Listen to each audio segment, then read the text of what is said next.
All right, welcome to the official start of the Rosny Hill case study. I know if you're a KGA 581, you're probably already sick of this case study, but for most of you, you're transitioning from having submitted the representation into Rosny Hill. We used to start EIA with this kind of big picture material, but it was kind of lost because it didn't really mean anything until you actually understood EIA from a project-based perspective. But now that we're in week 8, you are all pretty expert at EIA. So I've read through quite a few of the representations. I've still got a lot of marking to go, but I've read enough to realise that a lot of you are all over this. So now's a really good time to introduce a contested case study where you have to take into account the bigger picture. And we've set up the assessment as a political piece to deliberately include that wider scope of the politics and the social environment. And we've deliberately chosen a case study where there was strong community involvement so that you had access to real people and real stakeholders to try to tackle from both a real and a theoretical perspective the wider context of EIA, which is inherently political. So is that enough rambling, Bunfu? Do we need to say any more at this point? No, I don't think so. I think we can launch into the lecture slides, and then when it comes to talking about the assignment 4, we can maybe.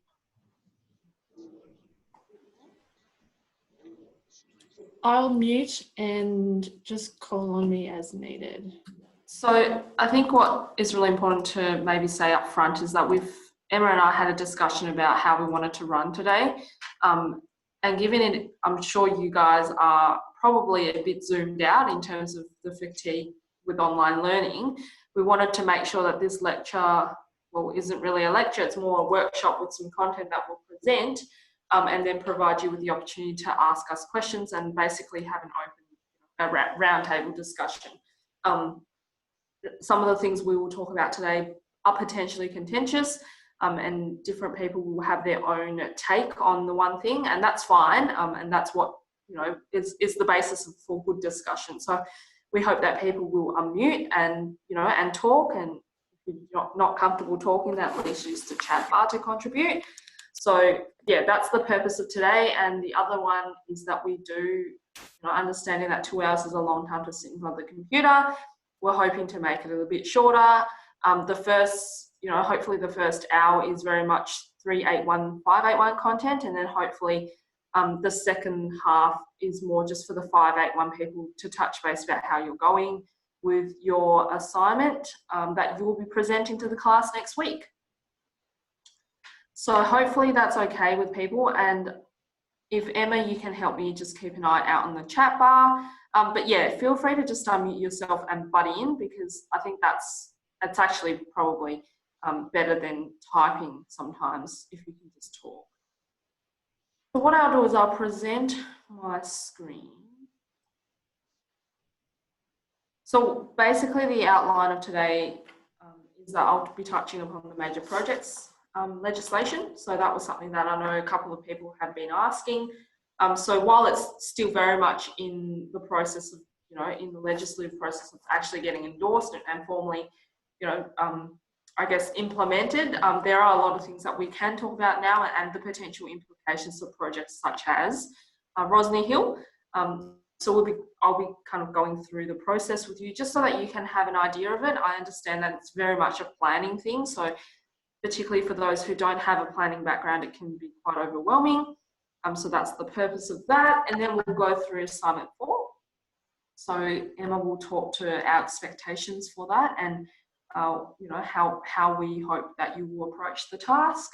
I'll then talk about cumulative impacts. So we've kind of put in cumulative impacts here because it's one of those things which you really should consider as an environmental practitioner, as an environmental consultant, but it's one of those things which are quite vague, and for various reasons it you know, through multiple reforms, they don't, it hasn't really made its way in properly. So we'll be touching upon cumulative impacts. And then as a final bit, what we're going to go through is a case study. So it's a wind farm case study in northern Tasmania. The wind farm hasn't been built, but has gone through the assessment process. And the purpose of going through the wind farm case study is actually just to bring together something that shows you, I guess, you know, the prospect of what you're doing, so the prospect of environmental impacts assessment in industry, you know, some of the niche fields that you can go into and still contributing to, you know, the wider environmental impact assessment field, and just something that I guess is a bit more, you know, tangible, if that's one way to put it. So that's today in a nutshell. Hopefully that makes sense. So,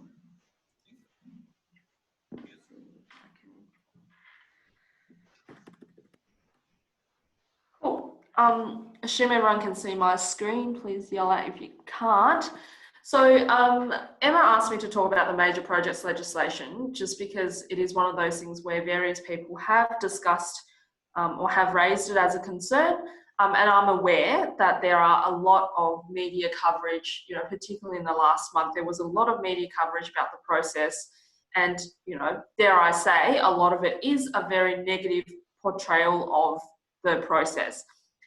I will have to admit here that I'm neither for or against. As a planner, it's one of those things where you just, if it gets implemented, you work with it. If it suits you, you use it. If it doesn't, you know, you defend, I guess. And so I was involved in the Planning Institute of Australia's submission on this legislation. And again, as an institute, we are all for planning reform in terms of making process better. But we understand that there are obviously a lot of people who have concerns about the legislation and, you know, the nitty-gritty details, and that's totally fine. So, you know, again, this is a forum for you to have a discussion with us, so Emma and I, and, you know, we're happy to hear your thoughts as well. So I guess probably the thing that people will ask is why? So why are we having a major projects legislation, and what, you know, where did it come from? So this requires a bit of backdating to 2014. So back in the 2013, 2014, there was, the government looked at, I guess, the processes that we had in place in Tasmania and looking at what happened, you know, when a major project came, how do we actually assess it, and do we as a state have the right A, legislative framework for it, and B, resources. And I can say for both of these things, we struggle, and to this day we still struggle. And that's one of the things which I think, you know, I'll bring up later, is around resourcing, and why this process, even though there are definitely its downfalls, provides, I guess, some relief for local government. So bearing in mind the major projects legislation, we actually currently already have three major let's call it big projects process, okay? So we've got what's called a POS, which is a project of state significance. We also have PAWS, which is project of regional significance. Bear in mind, it's never been used. And then we've got MIDA, which is the major infrastructure development approvals process, which is really for your kind of linear infrastructure. So, you know, big transmission line corridors and things. So not really, I guess it wouldn't be something like, you know, Rosny Hill, for example, because a MIDA is really talking about linear infrastructure. So gas pipelines, you know, pipelines, transmission lines, that sort of thing. So the purpose of, or the intention of this new major projects process is that it will replace PAWS, which for various reasons was not used, and it had its faults, you know, had its own little problems. I won't go into the detail. This is not a planning class, but, you know, that is just, I guess, a bit of background as to why this came about.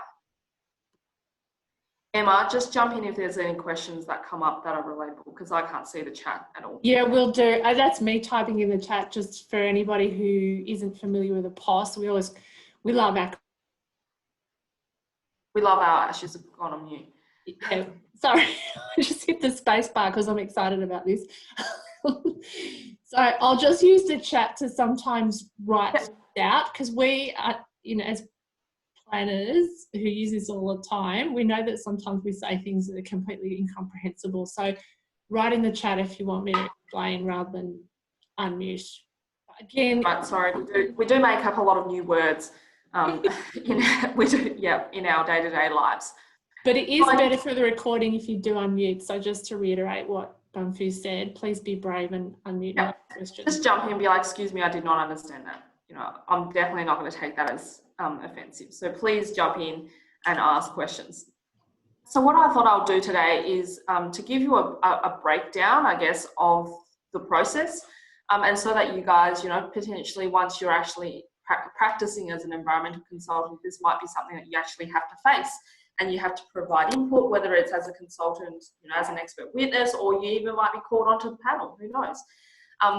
So the process is really separated into three, three phases.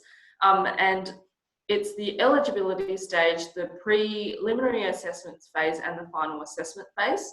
So in the eligibility stage, it's very much around whether it's asking the question, is this project eligible? And within the legislation, there are a whole, I think it's 7 dot points around what potentially makes an eligible project. And you have to satisfy 2 or more of those criteria before you actually stand a chance to be eligible. So there is, in terms of that declaration process, the minister is the one that declares it. So the Minister of Planning is the one that declares it. But the council, the state body, the council, the proponent themselves, or the minister can refer something. So you refer it to the minister and they receive it, and then they consult with the various people. So I guess this is one of the myths out there, is that only the minister can declare it, only the minister can refer it in. That's wrong. As a proponent, if you feel like that process is better for you, you can justify it and refer your project to the Minister of Planning for consideration. The minister also has to consult with councils and state bodies and regulators. So state bodies would be people like DPUPWI if it's got threatened species, Hydro Tasmania if it's on hydro land, Tas Networks, Tas Water, that sort of thing. These are your kind of state bodies, state agencies and regulators. Council also has to be consulted. So there's a consultation process, I guess a smaller scale consultation process in the eligibility stage. And after that happens, if it is considered eligible, then they declare it as a major project and you kick off and you go on to the next bit. So in the next preliminary assessment stage, one of the core core activities in that, or core tasks, is to actually set up your assessment panel. So the Tasmanian Planning Commission, for those who don't know, is an independent planning assessment body that overlooks things like planning scheme amendments and things. So they're an independent body that deals with planning issues. So they are the ones responsible for forming this assessment panel, and it's a panel of 5. And you have a chair, and as part of, so you have 3 people and 2 experts, and these experts are called upon based on what the project is. So the idea of having, as opposed to having a set panel that always these people look into the major projects, you can have selected people that are fit for purpose. So as part of that, obviously the panel will consult with the regulators again, looking into more detail of the proposal. What happens then is they actually draft an assessment criteria, and the assessment criteria informs what they expect. So what they expect the actual documentation to be. So at this stage, the proponent hasn't actually prepared their full-blown assessment documentation. And when we're talking, when I mean full-blown, I mean things, in the order of 300-400 page assessment report, tacked on with multiple technical studies. So that's what I mean by the bulk of the work. As part of the declaring eligibility stage, you would obviously need to prepare a document that answers to particular points that are discussed under the legislation as to, justifying why you believe it's a major project. So that's kind of the preliminary assessment phase. you will get, the panel will then release the draft assessment criteria. And then at this stage, the minister still has the ability to revoke the status if they believe that it basically stands no chance of approval. So that is one of the reasons why the major projects, I guess the major projects legislation was brought in, was considered even, is that one of the comments for pause and POS is that, you know, you could go right up to the end, you spend, you know, hundreds of thousands of dollars, and then it's essentially a project that is, you know, not doable, and you've wasted all that money and all that time basically going for something that's, you reach a dead end and you won't achieve anything. So this is one of the things that major projects legislation does, is that earlier on in the process, you have the ability to basically test it to see if you can actually go forward. If you can't, then, you know, you better remove yourself. What isn't shown here also is if it's a Commonwealth, if it involves a Commonwealth referral, the Commonwealth will also be consulted as part of this process. So then, final guidelines get released, and basically the proponent will take these guidelines and then go do the work. So that's what I mean. So when they do bulk of the work, they hand it in, and that's when you kick off final assessment stage. So the documentation that they provide, or that the proponent have to do, is what's called the project impact statement, and that's basically, you know, looking at all the potential impacts, you know, air traffic, noise, and all that sort of thing. So environmental, social, as well as the regulatory stuff. So whether the project is actually you know, doable from that perspective. So that's what the proponent will have to prepare a statement, and then the panel receives it, and you kick off the final assessment process. Final assessment process obviously is assessing and looking through the major project statement. Relevant bodies, regulators council is consulted, and they provide an initial assessment report. The assessment report is then publicly exhibited, and it's 28 days from my memory, unless they've changed it, but it's a minimum of 28 days, and, you know, representations are received, considered. The panel then holds public hearings, and so this is a really important bit about, I guess, public participation in the process. Is if you write a representation, then you have standing and you know, you'll be invited to the hearings, you can present your case. So I guess that's a crucial bit about public participation, is why we bang on about representations, is that they do provide you with a standing later on. So then they hold public hearings, and then the regulators provide their final bit of advice to the panel for them to prepare their final assessment report. After that, you can then either refuse or grant the permit. So that's kind of, I guess, the process in a nutshell. If it's a bilateral process, it's slightly longer, because you have to have you know, considerations for the matters of national environmental significance. But yeah, so I haven't, the diagram's actually from the planning reform website, and you're more than welcome to have a look at the planning reform website if you're really interested in the process, because there are a lot of you know, fact sheets, comparison charts, the like, for those who really want to dwell into the details. But that's kind of the major projects assessment in a nutshell, and I guess where the public has an into being able to have a say, and how regulators and the panel, I guess, interact. So as I was saying, you know, a lot of people are asking why bother with a new process. It's never easy to write a new legislation, let alone try it and, you know, consult and then table one in Parliament. But again, there were, you know, issues with the pause process.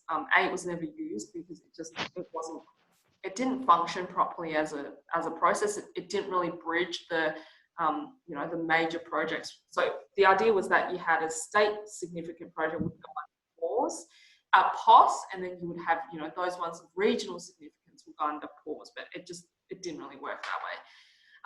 So that was one reason. The other reason is that, as I was saying, you know, early feedback to the proponents. So a lot of these major projects, you spend a lot of money on studies and and, you know, getting a planning consultant to battle for you, to prepare those statements. It's a lot of money and a lot of time.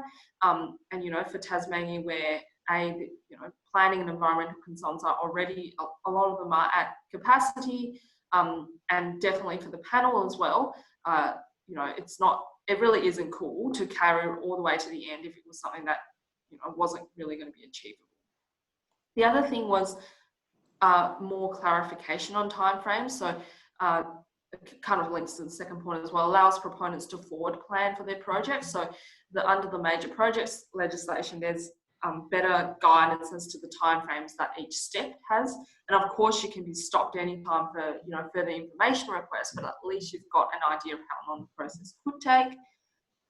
And the last one is probably one of the most important ones, was that none of our state processes provided coordinated approvals. So a lot of interstate jurisdictions like Melbourne and Victoria and New South Wales have a state process that allows for multiple permits to be under the one permit. So all the regulators will be consulted, of course, but then as opposed to getting multiple pieces of paper, you get the one piece of paper that has all the permits underneath and the conditions. And Tassie didn't have one. And one of the, I guess, key aims of the major projects legislation is to implement something that allowed coordinated approvals. My personal comment on that would be that we haven't quite achieved that in this process. I mean, some of the permits haven't been included, but it does definitely include more things, more than just your planning permits. So this talks about your heritage permits, threatened species permits. So it's definitely looking at broader incorporation of permits. And I guess the important thing, you know, and particularly as a consultant, when we do have to advise people on these things, is when you get something that has, when you get a project that has, you know, 5 different permits and you're trying to consolidate it into one document for the proponent, what you often find is, because it's uncoordinated, you'll have one person saying this and the other person saying that, and they actually contradict. And so the idea of having a coordinated process is that you leave it to the panel to have to deal with this sort of thing. It's like, well, you know, A said this and B said this, they contradict. It's up to the panel to sort it out between the two people, between the two regulators. So I guess that's why, you know, you'll hear coordinated processes being flagged as quite an important thing. And that's why, because when you've got major projects, you often will have multiple permits, and often you will have contradictory conditions, and they cause just a headache for both the proponent and for the regulator as well when you're trying to actually implement these conditions. There's a good question in the chat about how this works or sits alongside level 3. So that's a good question, because we're quite used to level 1, 2 and 3, and on the whole people did this really well in the representation. So rather than try to tackle that in the chat, let's talk about it, because we're keen to scaffold onto what you already know. So level 3 is the projects of state significance, and there are triggers for those. You know, they have to be really big projects worth a lot of money. There are 5 or 6 triggers. I forget how this works now. You have to trigger 3 of them. Interrupt if you know how, remember how this works, Bunfu, but there hasn't been that many projects of state significance, and they are really big projects like the Tamar Valley Pulp Mill in the north, and they're different to the projects of regional significance. So I think one thing that's useful to keep in your head, and what Bumpy was just saying, you know, imagine if you had something like a pipeline, linear infrastructure, like big in the sense that it covers a lot of area, but not necessarily all that complicated. But if you're having to deal with, say, 3, 4 councils to get this thing built, and maybe their advice actually directly conflicts with each other, that is really hard work. So it wouldn't end up being a project of state significance, because it probably wouldn't hit those triggers. The proponents have never put it through pause, because you have to throw up a whole lot of money at the start, and it's just, yeah, it's never been used for good reason. It's impractical. So maybe this would be perfect candidate for major projects legislation. I'm not sure whether I've just further confused things or whether that helps. So you're right. So the major projects, as part of implementing the major projects legislation, there are actually a number of minor changes to other legislation that have to be tabled as well. So, for example, definitions of major projects in EMGA, for example. And for those who might have a legal eye, feel free to have a look at the legislation, like 340 something pages to read. But if you do a search, you'll see that towards the end, there's actually, changes to other legislation to make sure they reference the major projects, new major projects process, if that makes sense. So yes, and I was just reading the chat as well. I think Emma's answered most of them, but yeah, regional is one of those ones where it's like not one. It's really a qualitative. It's a qualitative definition. So those which may have impacts more than one council, I guess. Whereas state significance is often those ones that which really bring in, a bucket load of money in terms of, say, employment, or whether it's causing, it might also be the scale or the context of the development. So yeah, it's quite qualitative, I would have to admit. And even though, even in the major projects legislation, I'm sure you would have seen it in the media, and, I provide a bit of personal view on this one is, technically the major projects legislation, the qualification for that as a major project is probably a bit vague as well, and definitely more vague than other jurisdictions. So, for example, WA, in their major projects, they have a monetary qualification. So in the city of Perth, it's something that has the capital investment of $10 million. Outside of city of Perth, it's $5 million. So there's a tangible, I guess, quantitative qualification. Whereas in the Tasmanian one, they haven't really put a quantitative, kind of marker to it. It's more, if it is regionally significant or economically significant, then, one could argue that any big project in Tasmania is regionally state significant. So there are definitely things that they should have looked in, but again, I think, dare I say, the fact that they've gone this far is a pretty good effort for a planner who's heard nothing but, things are very, very slow. It's the fact that we've actually got something moving is a good start. So, but it's not to say that it needs, it's perfect and doesn't need further refinement. It definitely has room for improvement. So even though it's now been tabled and passed in the lower house, it'll be interesting to see what actually gets to the upper house and, what the final product will look like once it's implemented. So hard to say, one to follow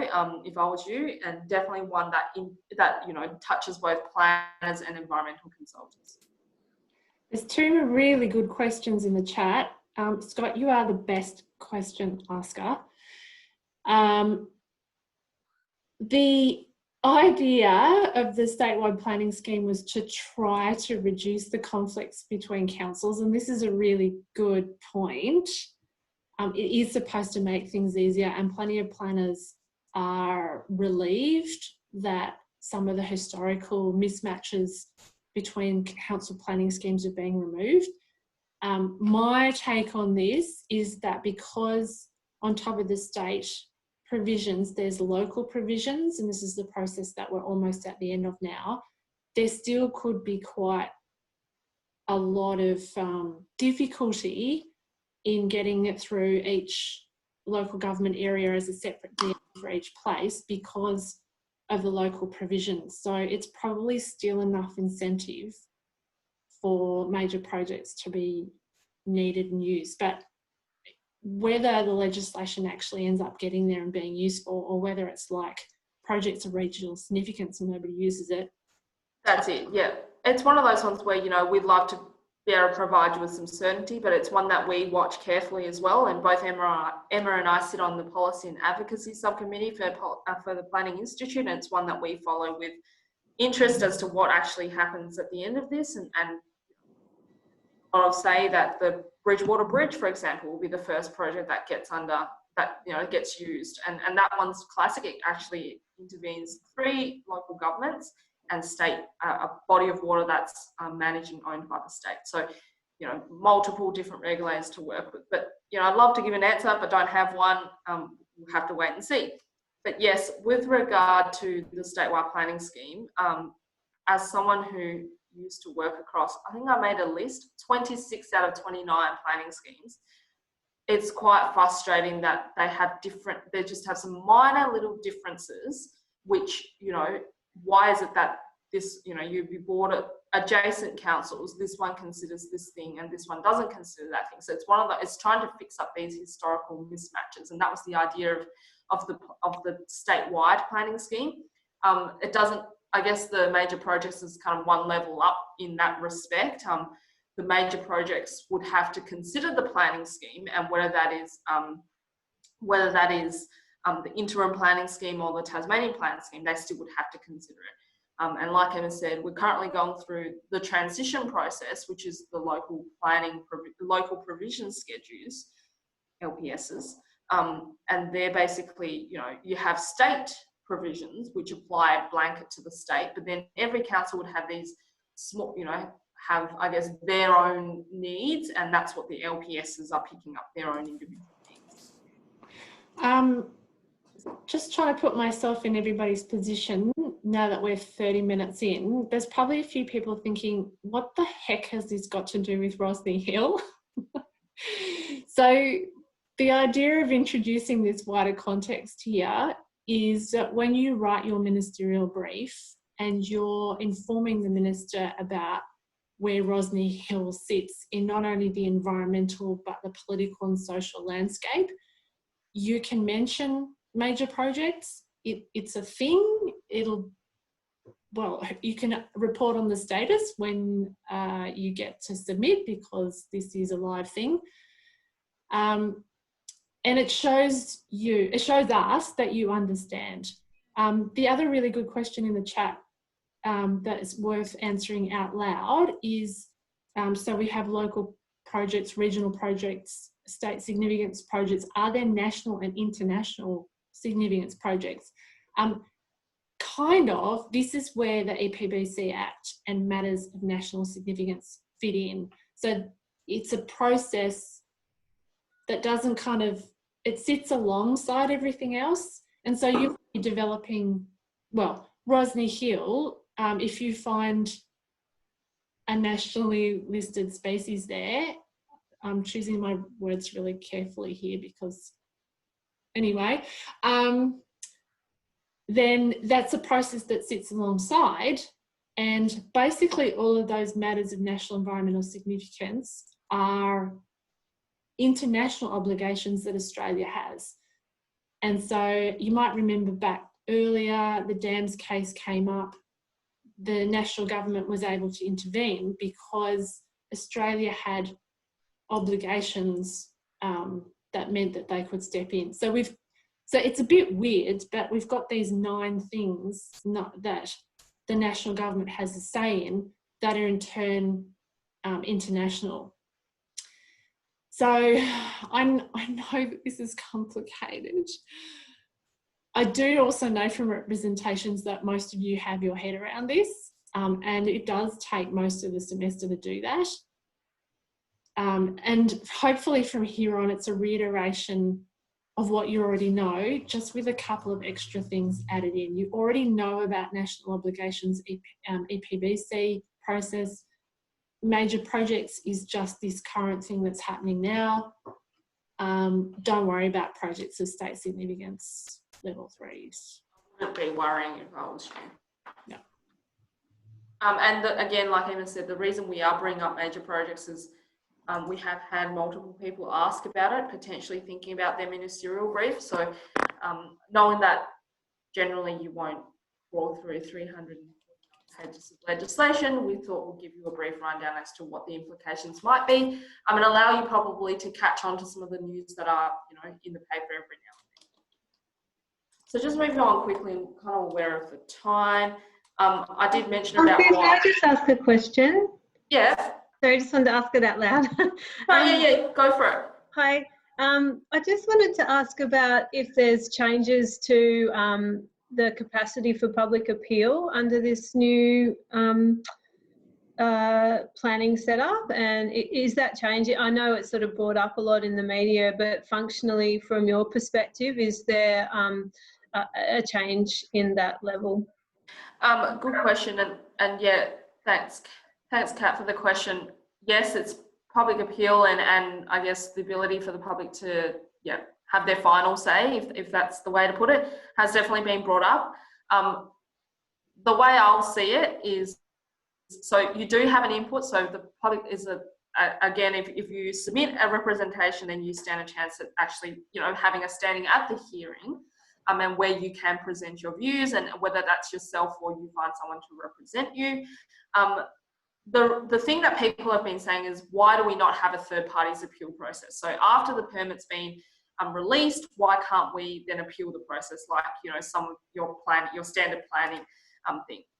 What you need to bear in mind is, think of it this way: the panel is an independent panel. If they're then appealed, it's actually their own self checking their own self. Mm-hmm. So, and this isn't uncommon in terms of any process that goes through the Tasmanian Planning Commission. So, for example, a planning scheme amendment is the same. You don't actually get an appeals process per se. Your opportunity to provide input, positive or negative, is in the hearing process. And after the hearing process, it is there's a statutory requirement that they have to consider all the representations and go through what the issues are, whether they need to be addressed. If someone purely says, I don't like it because I don't like those people, well, then I'm sorry, it's just not, there's no justification.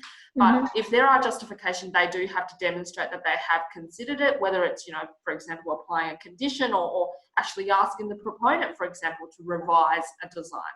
So the reason there's no third party appeals, and the easiest way someone explained it to me, and I think it's quite a good way, is you're already in the Tasmanian Planning Commission is an independent body that look at these things. They assign a panel, and if you then appeal that panel, essentially they're checking themselves, and that doesn't make sense.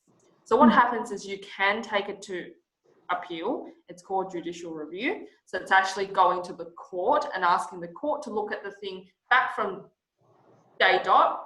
So back from point one, they're actually looking at the the proposal, the assessment, and it's a point of law. So they're actually looking through whether there's been, I guess, mismatches in the assessment process, if that makes sense.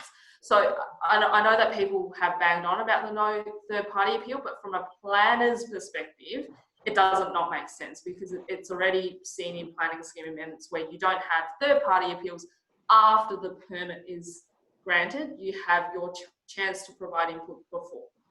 Hopefully that answers your question.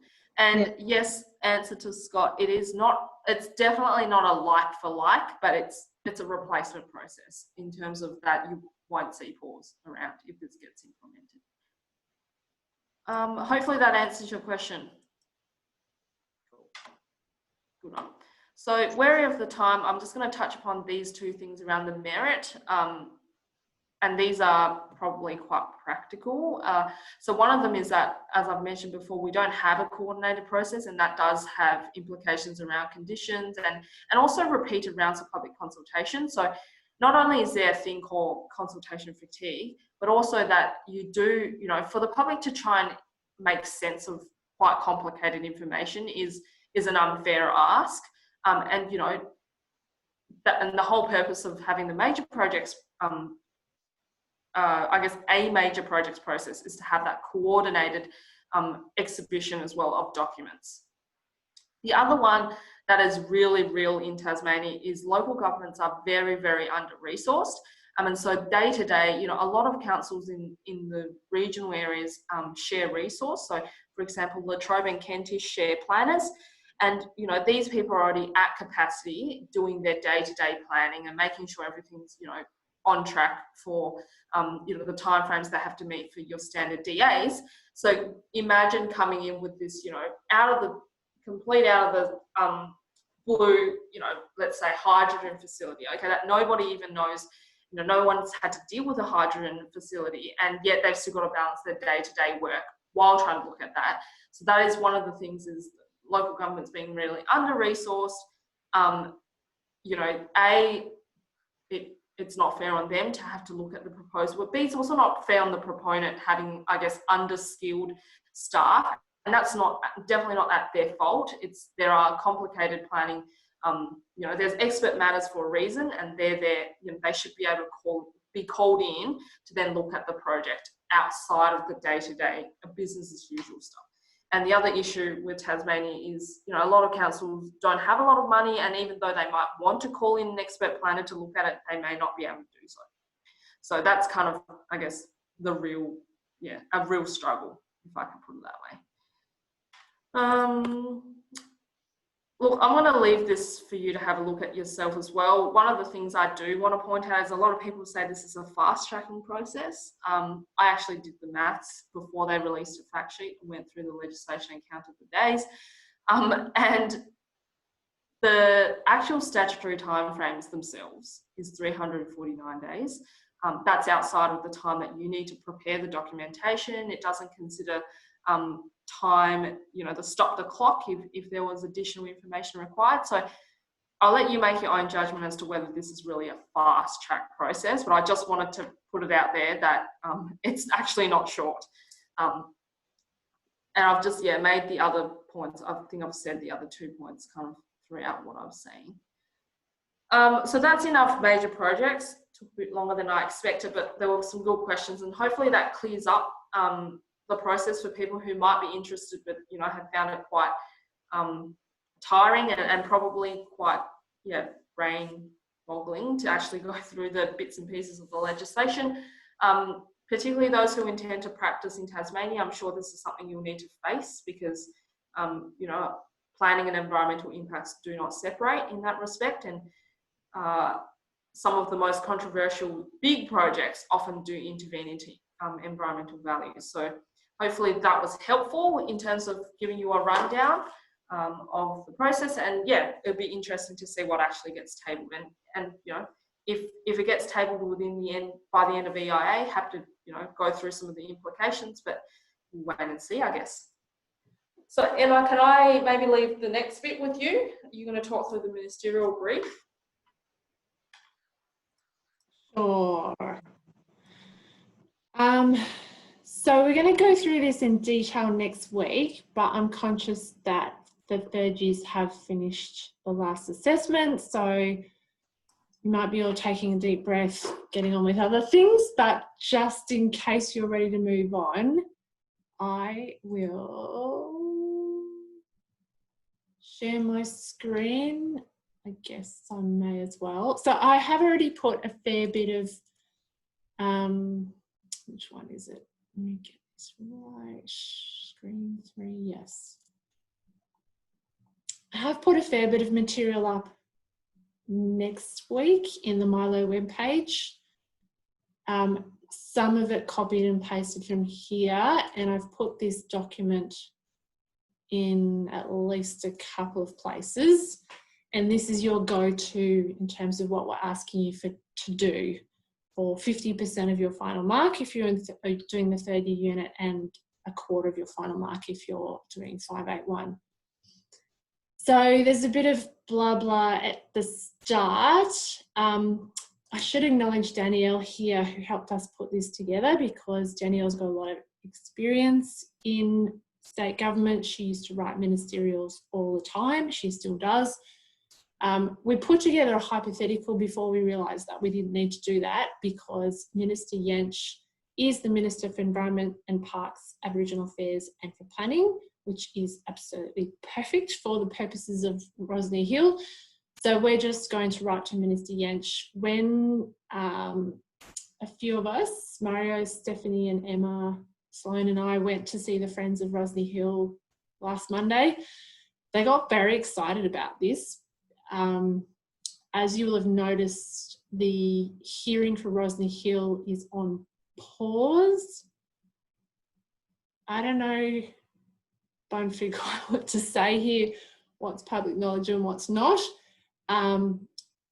I think it's public knowledge that the proponent has paused it, and parties agreed. Yes, so I think it is public knowledge that the proponent, because of particular values that have been discovered on site and I guess are hotly contested, that they're looking at, re-looking at some parts of the proposal, and you know, it's a classic case of trying to work with your environmental values and making sure they remain, you know, as intact as they can be. So yeah, the hearing, I suspect, normally if something's got to be redesigned, then you're looking at a couple of months at least. But that's not to say, might do a bit of a advertisement here already that you do have an EIA, site visit. I think is it not next week, the week after. And as part of that, I've been able to invite Ray Brereton, who is actually my manager, but he's he's a senior ecologist, and he will actually be coming on site. So he's been working with council as their expert witness for the ecological components. So it might provide you with a good opportunity to, ask him some questions as well around the processes. Yeah, I'm really excited about that. Ray is one of the state's most experienced ecologists. A great bloke, very much an environmentalist, in terms of his values and why he's in this caper. So yeah, it'll be really interesting to talk to him about his role in all of this. And obviously he'll need to be a bit careful about what he says, but he's professional, and I'm sure we'll all manage. So as with any assignment, please do make sure that you read the instructions carefully. I'm happy to go through this in quite a lot of detail next week, just to make sure that nobody's doing any guessing and you're not uncertain about what it is that we're asking you to do. This is a bit of an odd piece that compared to what many of you might be used to. It's very text-based. So yeah, lots of dot points and sentences summarising the purpose, the key issues, the background. The background is the bulk of it, where a little bit like a planner's report, but for those of you who did land use planning in first semester, describing the development, the process, what the issues are, what the public consultation is. And this is meant to be a really honest reflection. The minister needs to know you have to be professional, but don't pull your punches. The minister needs to know what's going on. And this is partly why Friends of Rosny Hill were quite excited that we'd set this as an assessment, because they like that we, might come up with, what we will come up with between us, some really fantastic summaries of the issue. And we're quite keen to send a set of these to Roger Yench. So yeah, bear that in mind. Your actual ministerial does need to fit within 4 pages. This is pretty standard. But because we don't want to stress you out overly, references and the appendices can spill over as long as they need to be, bearing in mind you're not to drive us crazy with 30-page documents. But this is where tables, figures, images, that kind of thing can go. So it's not that you can't put it in, but it's in an appendix. There's a bit of advice there. I didn't realise until I talked to Danielle that there was a difference between a ministerial brief and a ministerial minute. A ministerial brief is just for information, and a ministerial minute is where the minister actually has to make a decision. So there's a very formal recommendation at the end that the minister has to make a decision on. We're leaving it a bit looser than that. Providing you with the rubric up front, I have gone through this in detail. I hope I've got the words right. Please do get in contact if there's anything that's ambiguous. It is marked out of 50, so for anybody doing 581, we will use the same rubric and just cut it in half when it comes to the final calculation. I have changed this a little bit.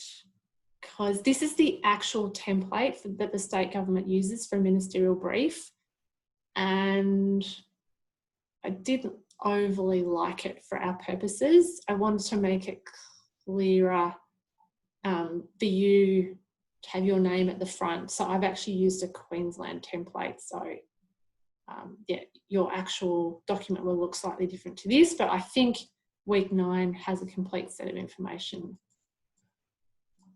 I think that's all that I had to say now.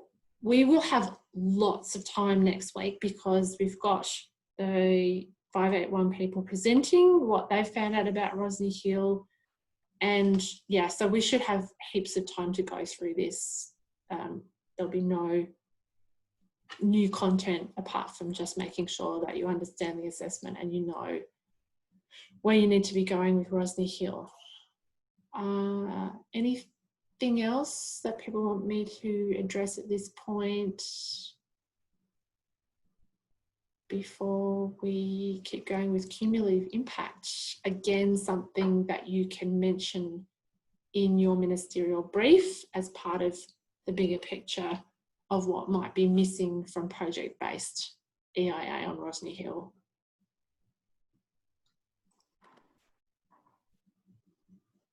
Alrighty, I will stop sharing.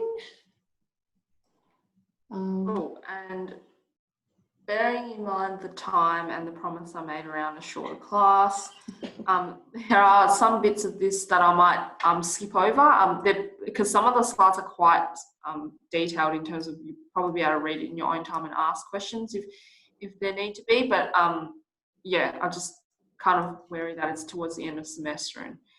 And we have got the recording that sits in the web page. So if you feel like you're missing some of this, we've got a backup. Yeah, and so the cumulative impacts component was this we've discussed last year as well. Emma, is that lecture recording from last year? Yep, yeah. Last year's. It's in there. So these are the slides from last year as well. I will just share my screen.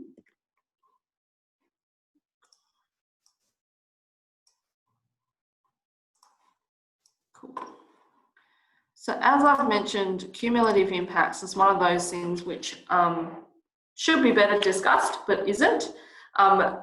But nonetheless, it's one of those items that you can talk about in your ministerial brief. Definitely really relevant for Rosny Hill. And so yeah, we've decided that we'll kind of slot it in here in time for you to include it in your assignment.